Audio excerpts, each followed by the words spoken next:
Hola a todos, bienvenidos a este podcast con los pies en la calle. El día de hoy estoy nuevamente con Jason y hoy vamos a hablar sobre la violencia en Colombia. Jason, ¿cómo estás? Hola, hola, ¿cómo están todos y todas? Un gusto por este espacio, nuevamente encontrarnos con Julie, con todos y todas las que nos escuchan en las distintas plataformas. Y sí, ese va a ser el tema del día de hoy, un poco de historia y de pronto mirar cómo ello se refleja en la habitabilidad en calle. Bueno, Jason, me parece que este es un tema muy importante, entender un poco el contexto de cómo la violencia en el país puede afectar pues al fenómeno de habitabilidad en calle y no sé por dónde quieras empezar. Pues bueno, lo primero es ser conscientes de que Colombia siempre ha estado en guerra, siempre ha estado en conflicto, siempre han habido dinámicas de violencia, no solo acá, sino en muchos países. Pero asimismo ha estado la presencia del fenómeno de habitabilidad en calle, con otros nombres, claramente. En la época de la colonia, en las épocas republicanas, y cada vez en esos tiempos más contemporáneos, siempre ha existido esa presencia de la persona que queda en calle, de la persona que tiene algún tema de salud mental y que por eso vuelve, llega a la calle o es abandonado. Sin embargo, si bien siempre hemos estado, bien lo mencionado, en constantes conflictos, la independencia, la patria boba, radicalismo liberal, hegemonías conservadoras, guerras civiles, bipartidismo, y eso a su vez llevó a que las poblaciones migraran de unos lados a otros. La historia de Colombia oficial tiene un hecho muy particular y es que con la muerte de Jorge Eliezer Gaitán, lo que generó estallido social en gran parte del país, no solo en Bogotá, pues recrudece la violencia que ya existía. Y esa violencia pues se empieza a ver reflejada en muchos, muchos otros escenarios. Y es ahí donde empieza una historia cercana, porque la violencia lleva consigo el desplazamiento, la violencia política. Colombia tradicionalmente contó con dos partidos, liberales y conservadores. Los colombianos solemos reírnos porque nuestros abuelos, si eran liberales, no le daban la mano a un conservador y viceversa. Si la tienda era de un conservador y yo soy liberal, pues busco otra tienda si quede más lejos. Si hablaba el presidente por televisión o por la radio principalmente, y él era de mi partido, yo me colocaba de pie, pero por el contrario, si no era de mi partido, pues yo ni lo escuchaba, lo apagaba. Nadie podía escuchar eso. Esas prácticas eran muy particulares. Eran tan particulares que ello llevó a generar en la gente ese odio hacia la otra persona. Ese odio se reflejó en violencia. Y esa violencia se reflejó en el desplazamiento de aquellas personas o que se vieron afectadas por la violencia o que no querían estar más en dinámicas de violencia. Entonces aquí empezamos con dinámicas de desplazamiento por violencia política. Después llegan las guerrillas, después llegan los grupos narcotraficantes, los grupos paramilitares, y todos recrudecen cada vez más ese ejercicio. Banderas distintas, colores distintos, ideologías distintas. El punto clave de esto es la persona que se está desplazando. Porque la persona que se desplaza principalmente de un entorno rural, de un entorno de pequeño casco urbano, pequeño municipio, pequeño pueblo, pues llega a las ciudades, sí, a estas ciudades que van creciendo de forma descomunal, se encuentran con otro mundo. Y es ahí donde empieza un choque de culturas, de ideas, de formas de vida que llevan a varias personas a la calle. Y ese es el gran choque. Si tú vienes del campo, si tú vienes de un espacio abierto, si tú vienes de arriar vacas y llegas a un cuarto con toda tu familia, súper angosto, súper apretado, donde todo es inseguro en el sector, pues tú empiezas a conocer esas dinámicas que para ti eran nuevas. Hemos hablado en ocasiones de que la habitabilidad en calle no solo son las drogas. Hay violencia intrafamiliar, hay temas de manejo de emociones, pero la violencia en el país también es uno de los factores. Uno, el que estamos mencionando. Hay personas que fueron desplazadas y que al no lograr ubicarse o vivir o ajustarse a las dinámicas de una ciudad, terminan habitando calle. Es una persona que en su vida ha montado en un bus, ahora imagínense acá, bus, colectivo, microbús, bicitaxi, taxi, transmilenio, bueno, aquí de todo, ¿sí? Y te cobran tras del hecho, ¿sí? Cuando alguien ha andado en caballo toda su vida gratis, en burro toda su vida gratis, ¿sí? A pie, ¿sí? Algo tan sencillo como eso. Y la comida toca comprarla en la ciudad. En el pueblo se cultiva, la bajas del árbol, ¿sí? El bosque, el río. En la ciudad no. Tú no vas a pescar al río Bogotá, claramente, y más porque durante años fue súper contaminado. Sí, Sí, para los que de pronto no saben, el río Bogotá hasta ahora se está recuperando y estamos hablando de casi 70, 80, 90 años de contaminación. Entonces esas dinámicas de pueblo dentro del casco urbano no existen. Eso llevó, por ejemplo, a que la gente se hiciera a las afueras de las ciudades, los que llaman en lo clásico, los círculos de miseria, donde la pobreza se concentrara a las afueras de las ciudades. Pero entre más crecía la ciudad, más pobreza se concentraba a las afueras de las ciudades. Y esa pobreza, sumada a cualquier cantidad de factores delincuenciales, de consumo, de violencias intrafamiliares, de las mismas historias de violencia, porque si yo odiaba a un partido o a un grupo o una ideología en el campo, pues también la odio acá, y más porque el otro me echó, entonces más odio voy a sí, tener. Eso se reproduce, eso lleva a que la gente también opte por una opción de vida como la calle. Es particular porque, vuelvo a digo, no significa que entonces toda la gente que es desplazada no llega a habitar calle, pero si pasan a estar en riesgo, porque es una ruta para poder llegar a la habitar de calle si empiezo a sumar factores. Pero ¿qué pasa con la persona que de pronto no maneja bien sus emociones o tiene cierto nivel de conflictos socioemocionales? Es decir, que le ha sufrido por su familia, que ha sufrido por sus relaciones y demás, que es actor armado tras del hecho, sí, que le tocó matar, le tocó disparar, le tocó estar en la guerra y por alguna razón sale y llega a la ciudad. Para los que de pronto lo conocen, al que deserta pasa a ser objetivo militar en los grupos armados ilegales, que en Colombia son bastantes. Hay libros que llegan a sí. datar hasta 200 grupos paraestatales, al margen de la ley, bandoleros, etcétera, que encontraron en esa vida una salida, pero después vieron que no y pues ya no pueden volver a su vida normal, tienen que salir para otro lado y tienen que huir de sus tierras. Y esa relación que yo tengo con la tierra se pierde. Con mi barrio, con mi comunidad, con mis amigos, me toca esconderme y el lugar para salvar su vida resulta siendo la calle. ¿Quién lo dijera? La calle entonces se vuelve la salida para aquellas personas que de pronto el conflicto los está buscando. Y no es descabellado. ¿Quién te va a buscar debajo de un puente? ¿Quién te va a buscar en un Sí. cambuche? ¿Quién te va a buscar si has cambiado tus hábitos de autocuidado, de aseo? Entonces la calle también es protección. Entonces ya tenemos dos elementos. La calle como consecuencia de la violencia, por ejemplo, pero la calle como opción de cuidado, ¿sí? Para un conflicto que es muy, muy complejo.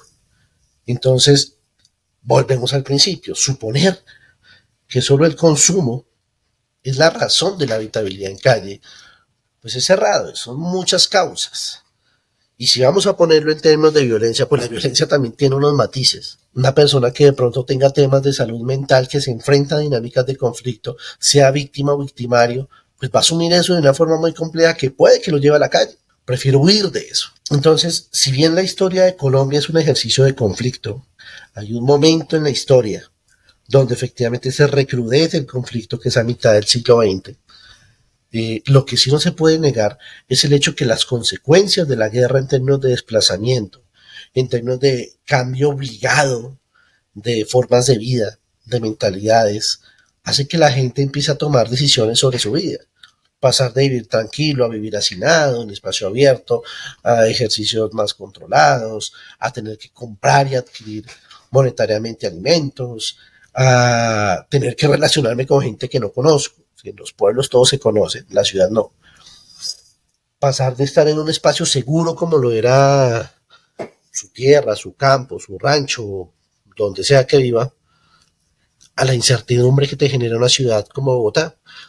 Obvio, Bogotá es la principal receptora de población desplazada, pero Medellín, Bucaramanga, Cali, Armenia, Villavicencio también lo son. Las grandes ciudades. Las grandes ciudades del país son receptoras de esta población. Entonces, por eso, el hecho de que tú vayas a cualquier ciudad y encuentres población de todas las ciudades, te vas a dar cuenta cuando indagas con ellos que no todos llegaron solo por mejores oportunidades. ¿Sí? A ver qué hay en la capital, a ver qué hay en la gran ciudad, no. Muchos llegaron por dinámicas de violencia, pero muchos se enfrentaron al llegar a las ciudades a ejercicios en donde posiblemente estuvieron en riesgo de habitar calle. La calle como Sí, salida, vuelvo y lo digo, yo creo que ese es un eslogan muy interesante. La calle como salida para las personas que huyen de ciertos escenarios, de la violencia intrafamiliar, por ejemplo, o en este caso estamos hablando de la violencia. Sencillamente es un espacio, pero que se encaja muy bien con las dinámicas de violencia del país, que incluso se replican en algunos lados. Sí, las dinámicas delincuenciales, según las banderas o las ideologías, también atacan la población en habitabilidad en calle o la instrumentalizan.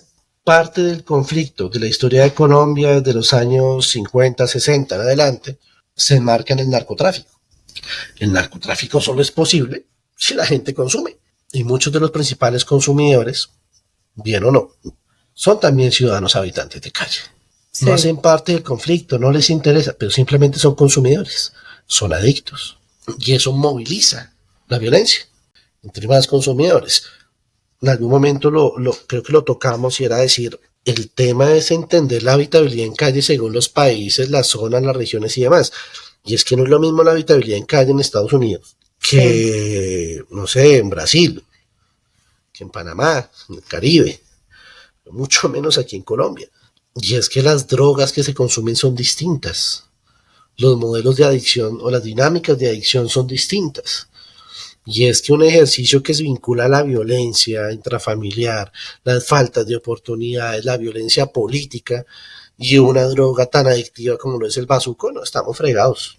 Porque eso hace que el man sigue. Si el man sigue, pues va a seguir consumiendo. Y si sigue consumiendo, para los que consumen, pues va a seguir alimentando el narcotráfico. Y el narcotráfico alimenta la guerra y la guerra sigue alimentando el desplazamiento. Y es Desplazamiento un que se ve círculo. reflejado en las ciudades. Exactamente. Sí, si bien pueden haber muchos análisis, porque los hay, no deja de ser una realidad. Muchos cuestionan, por ejemplo, y eso es una verdad a gritos, que por qué atendemos al ciudadano y no lo sacamos de la calle. Pero es que estamos viendo es al sujeto como víctima de las dinámicas del Estado. El Estado es el culpable y no el Estado actual personificado en el presidente. No, estoy hablando del Estado histórico, porque no pudieron frenar, porque patrocinaron, porque permitieron dinámicas que llevaron a la gente al consumo y en consecuencia a la calle. Gente que dice, no, eso es sencillo, recojámoslos y llévenlos para otro lado y listo, solucionado. Eso no, nada de eso tiene un sentido real, humano menos, porque es que el centro no es el habitante de calle en sí, son las dinámicas que lo llevaron.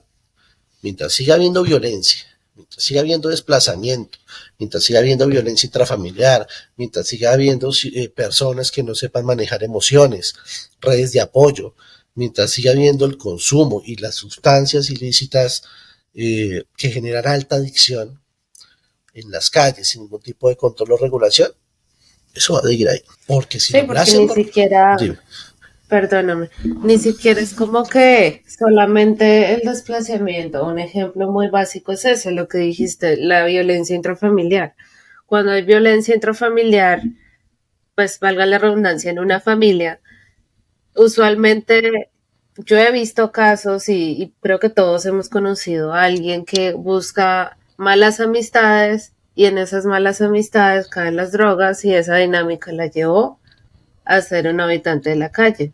uh-huh. Entonces, es algo muy básico también, hay, como ya lo habías mencionado, hay muchas personas que caen en las drogas simplemente por el hecho de eso, no manejar bien las emociones, de que caen en el alcohol, de que caen en depresión y formas de escapar, las drogas. ¿Y qué terminan haciendo? Yendo a la calle. Entonces, por ejemplo, y esto sí, me encanta este espacio, hace un día, 2 días, en el Congreso de Bogotá, Congreso de Colombia, se está debatiendo la reglamentación del consumo de marihuana, ¿sí? Sí, Y un partido político de cierta extrema derecha disfrazó a una persona de habitante de calle y lo disfrazó con un letrero que decía como la marihuana, mi droga, mi entrada. Sí, o sea, como que eso fue lo que lo llevó a la calle. Sí. Sí, Y de hecho lo que estamos debatiendo, por ejemplo, acá, no es la droga.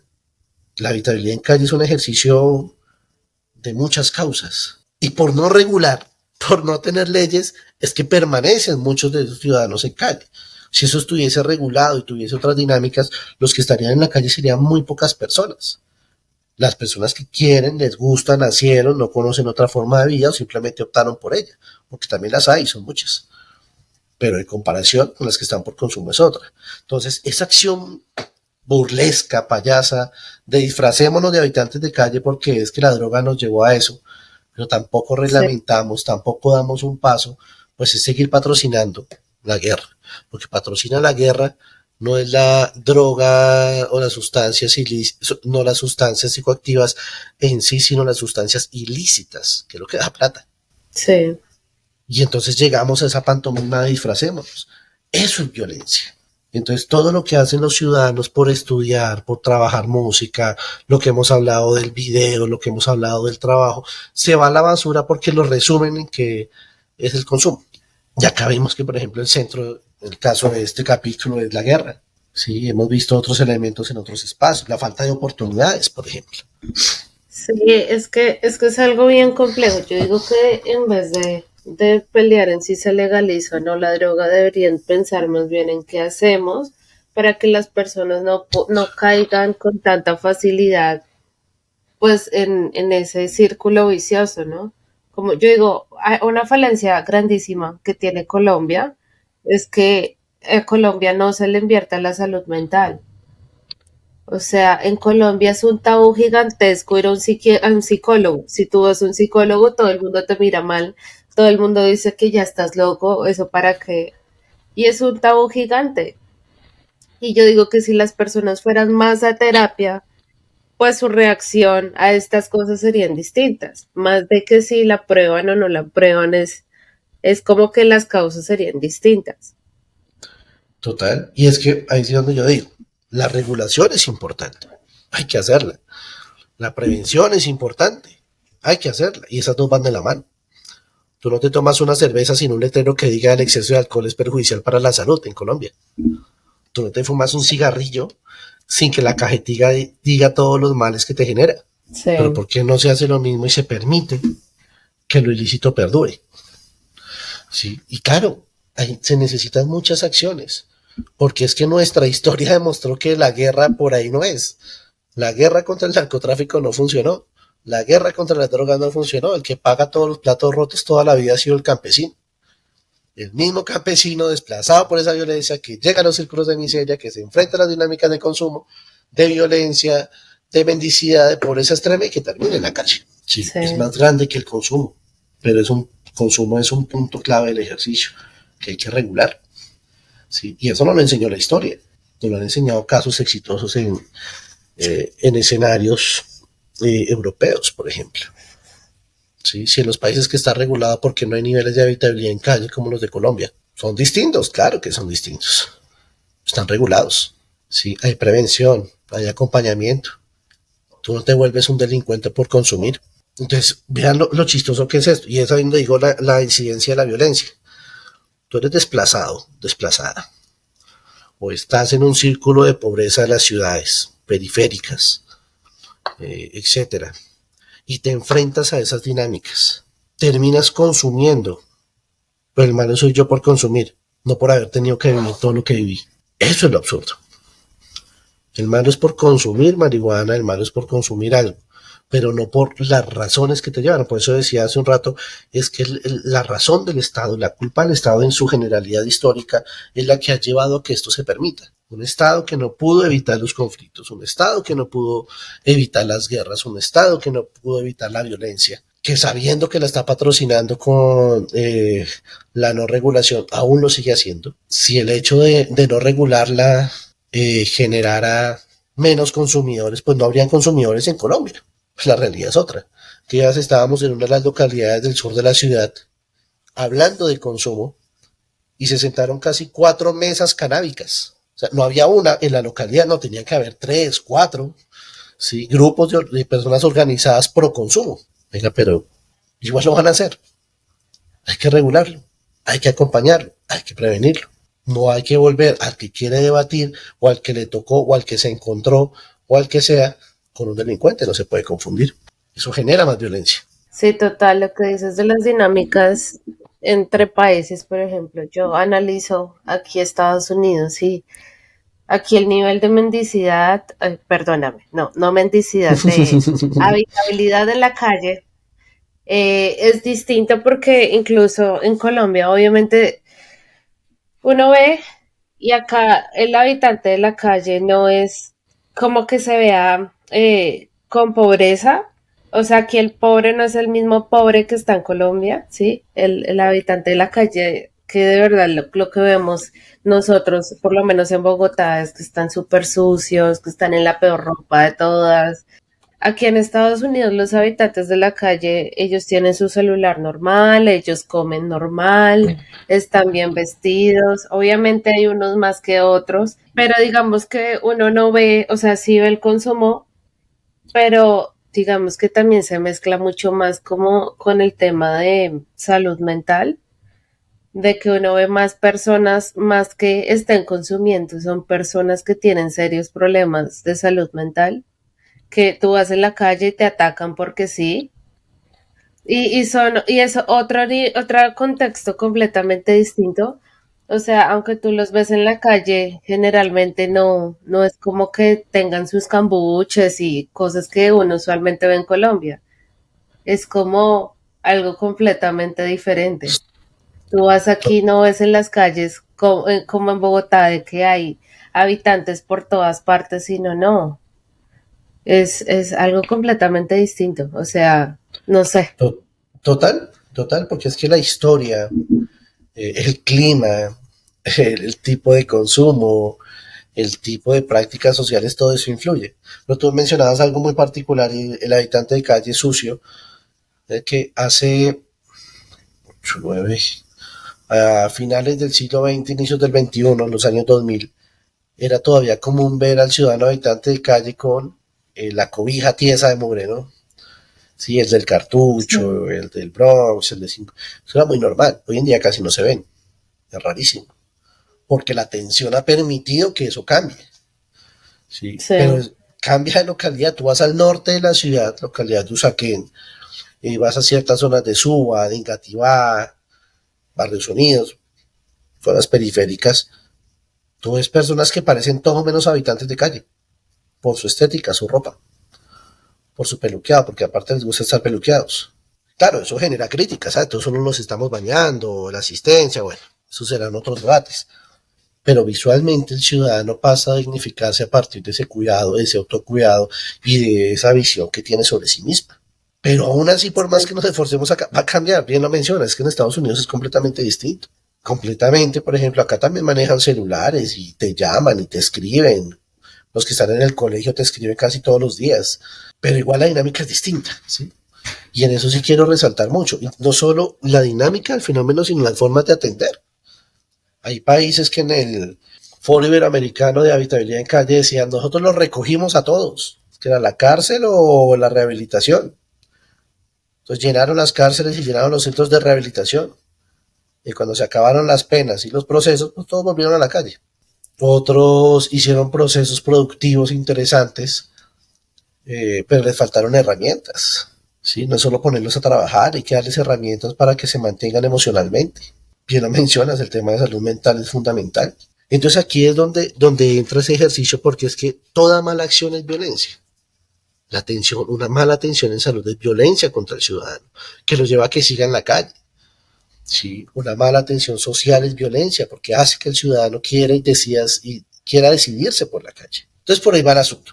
Para ir Sí. cerrando, es entender que la violencia en Colombia también ha jugado un papel fundamental dentro de la migración y en consecuencia de la concentración en espacios que llevan al sujeto a optar por la calle. No todos, pero sí números significativos. Que toda acción que estamos generando es violenta y en un país violento pues hace que el ciudadano opte por la calle. También que la violencia, cuando tú eres actor armado, te afecta tanto que tú optas por salir y la calle se vuelve tu salida, tu escondite. Y la calle, con lo que implica la calle, por ejemplo, la violencia, la guerra, la pelea o el consumo. Y el consumo hace que la gente esté en la calle, no como esa pantomima del Congreso de la República que aparte los disfrazan, suponiendo que los representan, para decir cosas que no tienen que ver directamente con un hecho real. Entonces, hay mucha tela que cortar en esos escenarios, porque podríamos buscar un espacio para hablar de consumo, buscar un espacio para hablar de más imaginarios, e incluso desde la política, esa dinámica. Pero yo siento que también hay una responsabilidad de todos los ciudadanos. Es que hemos sido violentos con el ciudadano en la calle, ¿sí? Desde el patrocinio hasta la acción directa sobre el sujeto. Es violencia en un país históricamente violento. Sí, el país. Es que yo digo que a nivel general el país es violento con todo el mundo. O sea, y digamos que algo que a mí me marca mucho de Colombia es que en Colombia nosotros hablamos de ser solidarios y de apoyar al otro y lo que sea, pero al final de cuentas el mismo colombiano se busca hacer zancadilla con el otro, como sea.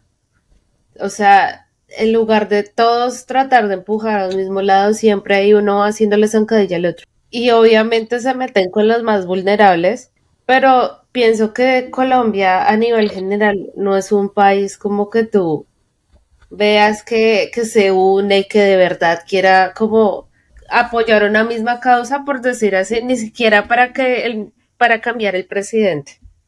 O sea, es una locura. Y el que piensa diferente de una vez, o sea, se pelea lo mismo como entre hinchas, ¿no? Tantas cosas que pasan entre los hinchas que uno, pero señores, es un equipo. Pero se matan, o sea, por una camiseta, por un celular, o sea, por cualquier cosa. Quiero preguntarte por último, ¿consideras que, bueno, en Colombia, pero pues en este caso en Bogotá, el gobierno está interesado realmente en lograr una transformación de la habitabilidad en la calle o simplemente lo hacen porque es una tarea que pues les toca? Hay de todo un poco. Es Sí. que les toca, ¿sí? Partamos derecho, les toca. Y ya de ahí en adelante empieza a jugar. ¿Cómo se puede resolver esa pregunta? Pues ya viendo la respuesta de los políticos con el cambio de administración, los temas presupuestales, ¿sí? Hay algo claro y es que el habitante de calle mediáticamente es muy estratégico para la política. Siempre debe estar ahí para poderlo atender y poder decir que lo hicimos. Así como el ciudadano que supera la habitabilidad en calle. En ese orden de ideas siento que la política, quienes se sentaron a escribirla, quienes se sentaron a plantear los proyectos, los últimos, han dado pasos interesantes en lograr dignificar al sujeto. O sea, darse la pelea, trátelos así, no les cambie esto, a esto se puede hacer, pero hagámoslo así, etcétera. Pero pues es que ya puntualmente en tu pregunta dependemos de la persona. Hay personas que les interesa que dejen la calle. No está mal, Sí. pero pues no la realidad de la calle. Hay personas que les interesa dignificarlo en la calle. Bien, pero las relaciones comunitarias, ¿dónde están? Porque también hay muchos conflictos. Hay quienes se preocuparon por las dinámicas de conflicto y dejaron la atención a un lado. Todo claramente responde a lo presupuestal, pero también a los discursos. Entonces vamos a encontrar, siento que un poco de todo. Vamos a encontrar, siento que un poco de todo. Siento que sí han habido avances históricos, han habido avances interesantes. El hecho de que exista la política es un avance. El hecho de que sea obligatoria es un avance. Pero también siento que hay cosas en las que nos hemos quedado en lo mismo. Pues ya tengo hogares para habitantes de calle, pues listo, sigan funcionando. Yo no sé si sean necesarios en su totalidad, si la forma en la que están funcionando sean los mismos, porque estamos hablando de hogares que tienen estructuras y funcionamientos de hace 50 años, cuando se empezaron a abrir por el padre Javier de Nicoló. Pero incluso me encuentro yo documentos de 1930 donde se reglamentan los hogares de paso para niños recogidos de la calle y son exactamente lo mismo que hacemos ahora. Denles comida, denles peaje, denles clase, fortalezcalos y ya, listo, para sí. Entonces, sí está.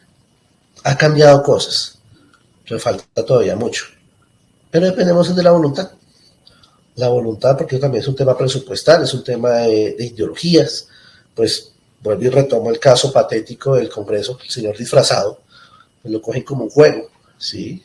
Una burla, pero cogen esa bandera del habitante de calle para otros temas. Es necesario mediáticamente, ¿sí? Entonces, lo que es triste. Pero por ahí va la gran discusión que tenemos como sociedad. ¿Consideras que van por el camino correcto? Uy, eso sí, no sé. No sé si es el correcto. Sé que se están haciendo cosas interesantes. Pero pues bueno, actualmente Bogotá está en cambio de administración.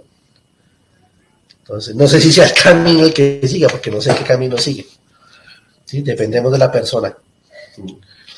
Sé que hay grandes oportunidades, sé que se pueden hacer grandes cosas. Sé que se pueden lograr cosas increíbles. Y las estamos haciendo.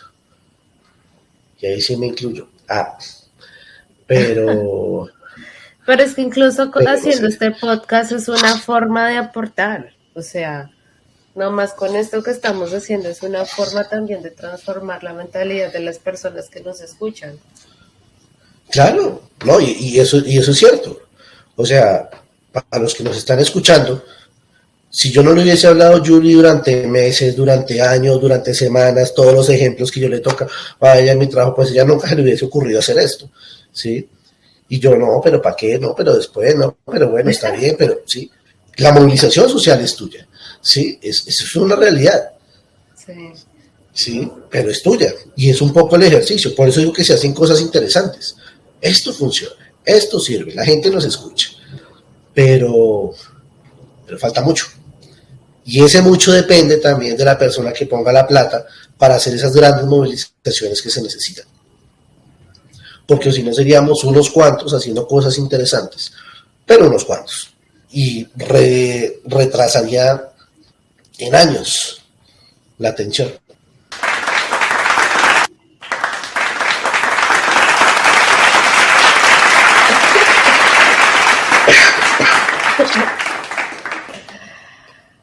Bueno, Jason, gracias por esta reflexión, por compartirnos un poco de esta información que nos ayuda a contextualizarnos y a entender un poco más el trasfondo de la habitabilidad en calle. Yo siempre que hablo con Jason, para los que no saben, yo siempre aprendo un millón de cosas diferentes, porque él me enseña demasiado.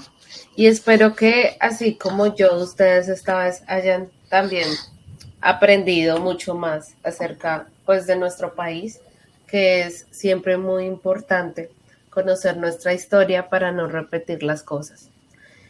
Gracias a todos por conectarse a este podcast. Gracias, Jason. No olviden seguirnos en Instagram como @con los pies en la calle, seguirnos aquí en el podcast, darle like, compartirlo. Estamos igual en todas las plataformas de podcast y en YouTube. Gracias a todos y nos vemos en la próxima. Gusto a todos y todas y nos estamos viendo y escuchando. Les agradezco.